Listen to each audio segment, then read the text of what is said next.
ድረስ ክርስቶስ በበረት ተወለደ ብለ አንተ ዛፍ ማቆም ምን ይላል ሌሎች ድካም እናንተ ገባችሁ ብለ በተለይ በበዓላት አከባበሮቻችን በቤተክርስቲያን ሲሆን እምናረጋቸው ነገሮች በሙሉ ምክንያት አላቸው ገና ሲመጣ ትዝ የሚልህ ነገር ምንድነው በረት የተባለች ቤተክርስቲያን ውስጥ ተሰብስበን ያመሰገንን የኡነትም የወረደውን እንጀራ እየበላ ነው እየጠጣ ነው ቅዱስ ቁርባን እየተቀበልን እናከብረዋለን ዛፍ ወጥ ዶሮ በግ ምናምን ነገር ማለት ነው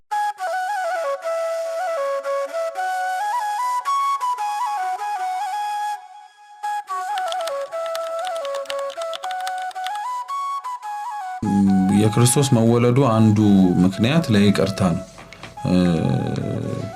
በኋላ ላይ በርግጥ በመሰቀሉ ህማምን ለኛ በመቀበሉ ይበልጥ ጉልህ ሆኖ ይሄው በዚህ መንገድ ይቅራለን እስከምንል ደረጃ እንናገረዋለን እንጂ ከዛ በፊትም የነበሩት የጌታችን ኢየሱስ ክርስቶስ ምንም አይነት ነገሮቹ ይቅርታና እርቅ ናቸው እኛን ከሱ ጋር የማስታረቅ ከሌሎቻችን እርስ በርስ እኛን ከሚመስሉን ከሰዎች ጋር አብረን መኖር የምንችልበትን መንገድ ለማመቻቸትና ለማሳየት ከዛም ባለፈ ደግሞ እንዳልኩት ለይቅርታና ለእርቅ ብቻ ሳይሆን ከዛም ውጭ ላሉት መንፈሳዊ ለምንላቸው የእግዚአብሔር ሰላምና መንፈስ ፍሬዎችን የሚላቸው በርግጥ ቅዱስ ጳውሎስ ለእነዚህ አይነት ነገሮች በሙሉ ረድቶናል በዚሁም ነው ክርስቶስ ሲወለድ እንዳልኩት ቀደም ተጣልተዋል የሚባሉትን አካላት አስታርቋቸዋል የሰማይ መላእክት ወደ ምድር የምድርም ሰዎች ወደ ላይ ወደ ሰማያት ብዙም አልነበረም በደላችን ኃጢአታችን ክፋታችን እጅግ በጣም ስለበዛም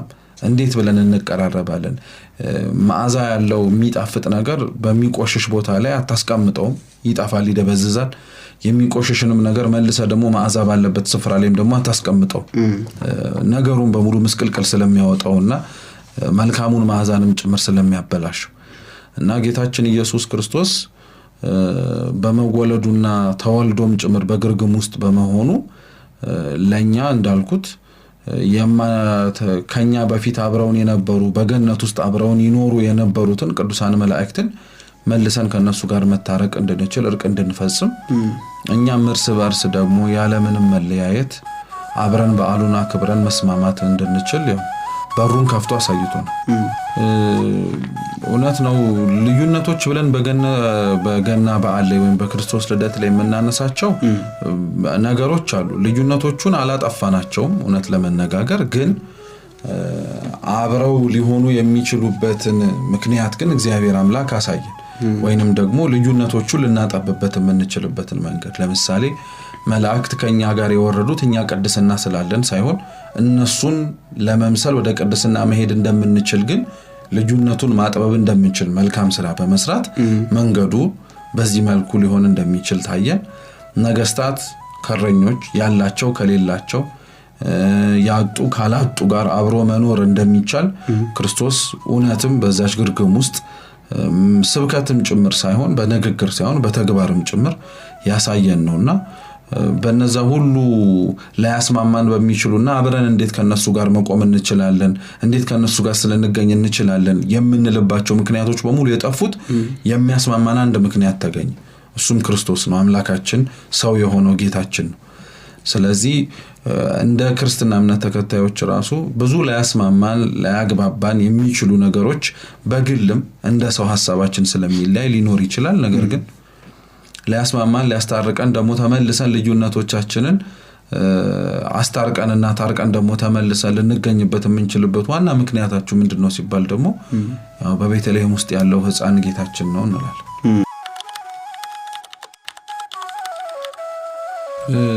የገና የክርስቶስ ልደት ክብረ በዓል እንደምናውቀው እኛ ሀገር ጋር ብቻ የሚከበር በዓል አይደለም በመላው ዓለም በኦርቶዶክስ ተዋህዶ እምነት አማንያንም ጭምር የሚከበር ነው በተለይ እንደ ኢትዮጵያ ባሉ በተለያዩ ስርዓቶች እንለያይ እንጂ ቋሚ በሆኑ ያስተምሮ ትምህርቶች ግን ወይም የዶግማ ትምህርቶች ግን የምንመሳሰላቸው እህት አብያተ ክርስቲያናቶች አሉ ከነዛ አብያተ ክርስቲያናትም ጋርም ጭምር አከባበር ስነ ስርዓቶቻችን ሊለያይ ይችላል ያው በዓሉን ግን ሁላችንም እናከብረዋለን ከዛም ውጭም ደግሞ ምዕራባውያኖቹም ጭምር በቀናትም ልዩነትም እንለያያቸው በሌሎችም ቦታዎችም ላይ ያሉትም ይከበራሉ ይሄን ያነሳውት ለምንድነው ሁሉም በያለበት ቦታ ላይ የክርስቶስ ልደት ሲያከብር ስለ ክርስቶስ ልደት የሚያስተምርበት ወይንም ደግሞ በዓሉን የሚያስታውስበት የተለያዩ መገለጫዎች ስላሉት በዛ መንገድ እንድንረዳው ነው።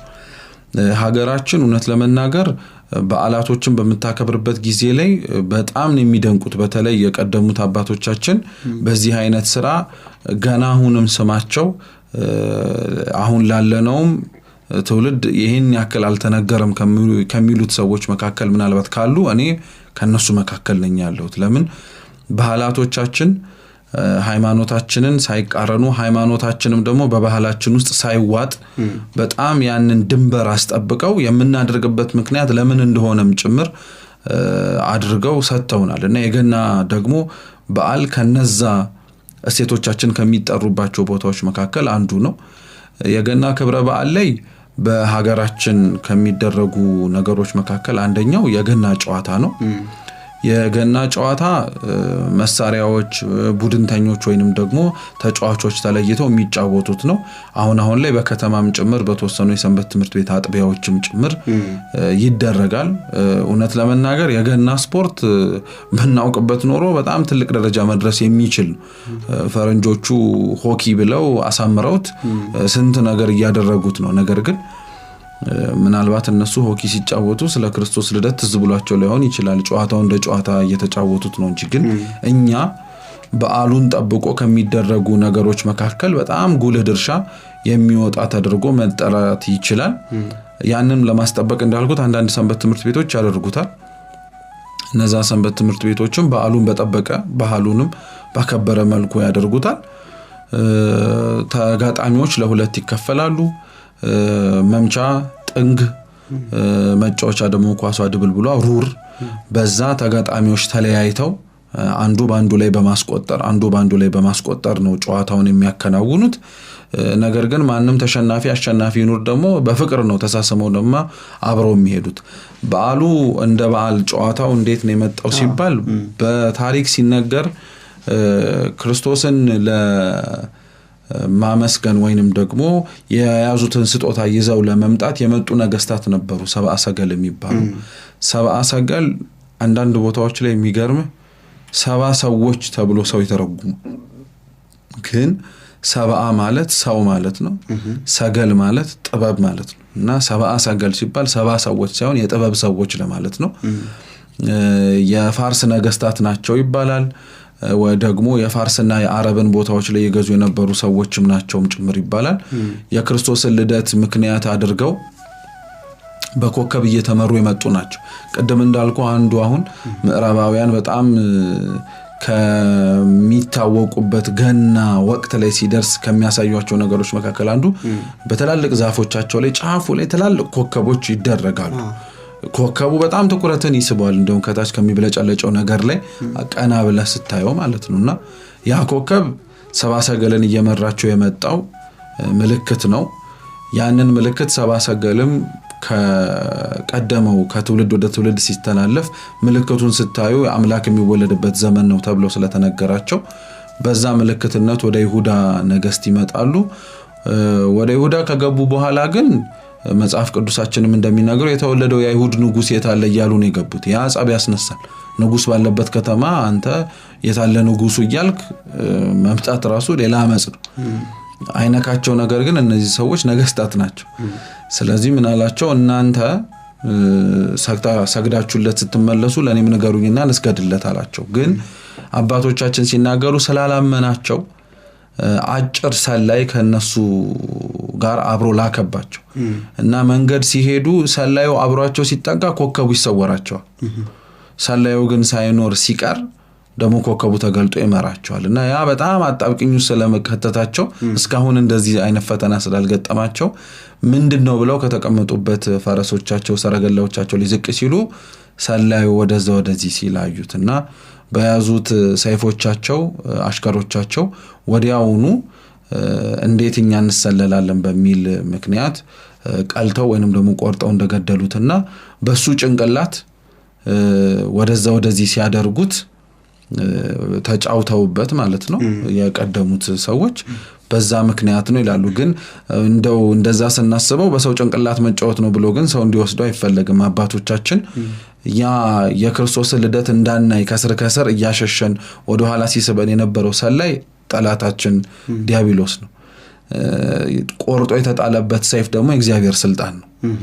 ስለዚህ ብንጫወትም የምንጫወትበት ብንቀልድም የምንቀልድበት መሸነፉን አምነንም ደግሞ ሽንፈቱን እልል እያልን የምንናገርበት ቢኖር ጠላት ሰይጣን ላይ ነው እንጂ ሰው ላይ ሊሆን አይችልም። ጠላታችን እሱ ነው ዋነኛው። ስለዚህ በዛ ምክንያት አባቶቻችን ሰፍተውት ባህሉን ከሃይማኖቱ ሃይማኖቱን ከባህሉ ጋር አድርገውት እስካሁን ድረስ እንግዲህ እንዳልኩት በአንዳንድ ቦታዎች ላይ ክፍለ ሀገራቶችም ላይም ጭምር እየተደረገ አለ ማለት ነው። ባህላቶቻችን እንደሚባለው ነው። በተለይ በበዓላት አከባበሮቻችን በቤተክርስቲያን ሲሆን የምናረጋቸው ነገሮች በሙሉ ምክንያት አላቸው። መምህራነ ቤተክርስቲያንም ይናገራሉ። ከተቀበለው በላይ የሚጨምር ሰው ደፋር ነው፣ ከተቀበለው በላይ የሚያጎድል ሰው ደግሞ ሌባ ነው። እና በዓላት አከባበሮቻችን ላይ በጣም መጠንቀቅ አለብን፣ ደፋርም ሌባም እንዳንሆን ማለት ነው።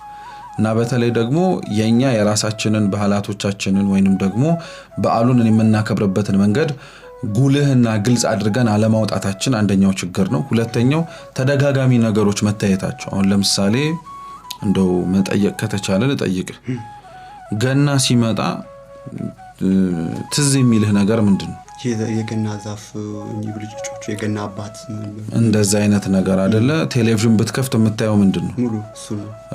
ዛፍ፣ ወጥ፣ ዶሮ፣ በግ ምናምን ነገር ማለት ነውና ቀላል ሊመስለን ይችላል። ነገር ግን ባህላዊ የሆኑት ነገሮች እንዳሉ ሆነው ነገር ግን ሃይማኖታዊ የሆኑት እሴቶቻችን እንዳይጠፉ በመንጨነቅበት ልክ ደግሞ በአንጻሩ ደግሞ በምዕራባውያንም ጭምር እየተወሰደ ያለው የባህላት አከባበሮቻችን ደግሞ ደብዛቸው እንዲጠፋ አንዳንዶቻችን ለመቀየጥም ጭምር እንሞክራለን፣ ጭራሽ የማይሄደውንም ጭምር ማለት ነውና በዛ ረገድ ብዙም የኛን የራሳችንን ባህል አስተዋውቀን እንዲያዝም ጭምር መንገዶችን ባለመክፈታችን በቃ ተጠቃሽ ምክንያት ነው።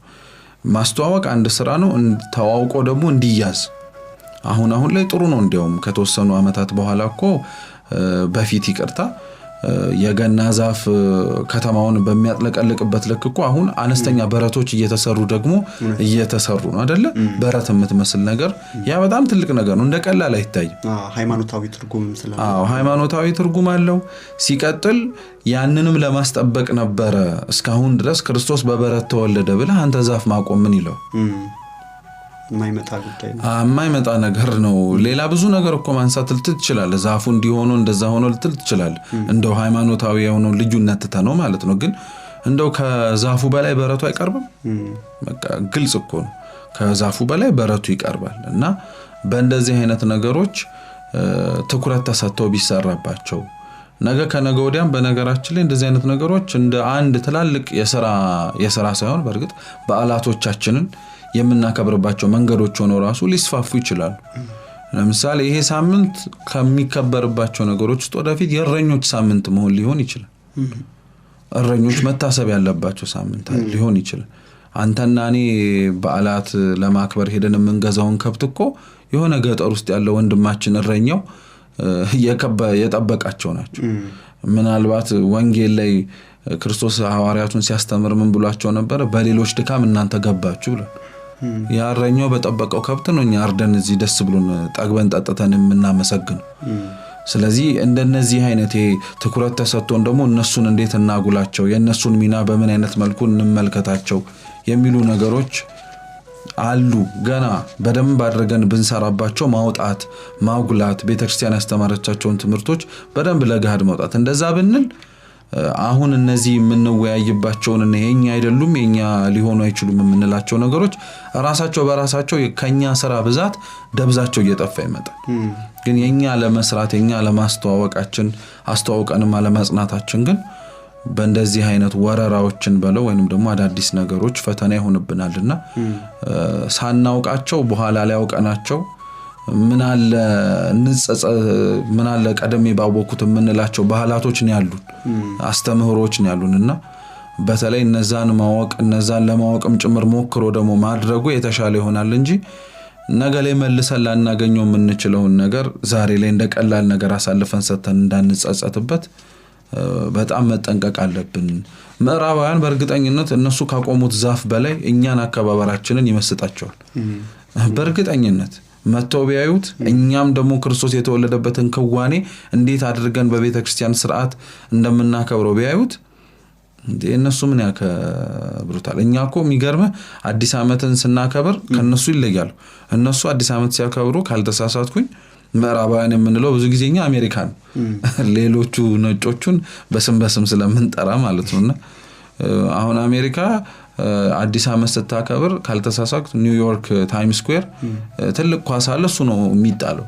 ድሮፕ ይደረጋል፣ ቦል ድሮፕ ይደረጋል፣ እልልታ ነው፣ ፍርችት ይተኮሳል፣ አለቀ። የኛስ ሌሊት ጅራፍ ተጭሆ በክፍለ ሀገሩ አባቶቻችን ሲናገሩ ጅራፍ ተጭሆ ሰው ታጥቦ አዲሱን ዓመት አዲስ መንፈስ ምናምን እንላለና ከውሃ ጋር ሰውነትንም አንጽቶ ከዛም በኋላ ያለውንም በዓል ከሃይማኖቱ ጋርም ጭምር አስተሳስሮ ያከብረዋል። በዛው ልክ ደግሞ ገናም እንደዛ ነው። እነሱ ዛፍ አቆመውት ገና ብለው የሚያከብሩትን በዓል እኛ በረት የተባለች ቤተክርስቲያን ውስጥ ተሰብስበን እያመሰገንን የእውነትም የወረደውን እንጀራ እየበላ ነው እየጠጣ ነው ቅዱስ ቁርባን እየተቀበልን እናከብረዋለንና ብናውቀው እንደዚህ የምንለው ስላልሆነ ማወቁ ለማድረግም ጭምር መጣሩና የተለያዩ ስራዎችን መስራቱ ይበልጥ ለመጠበቅም ያለውንም ጭምር ለማጉላትም ይረዳል።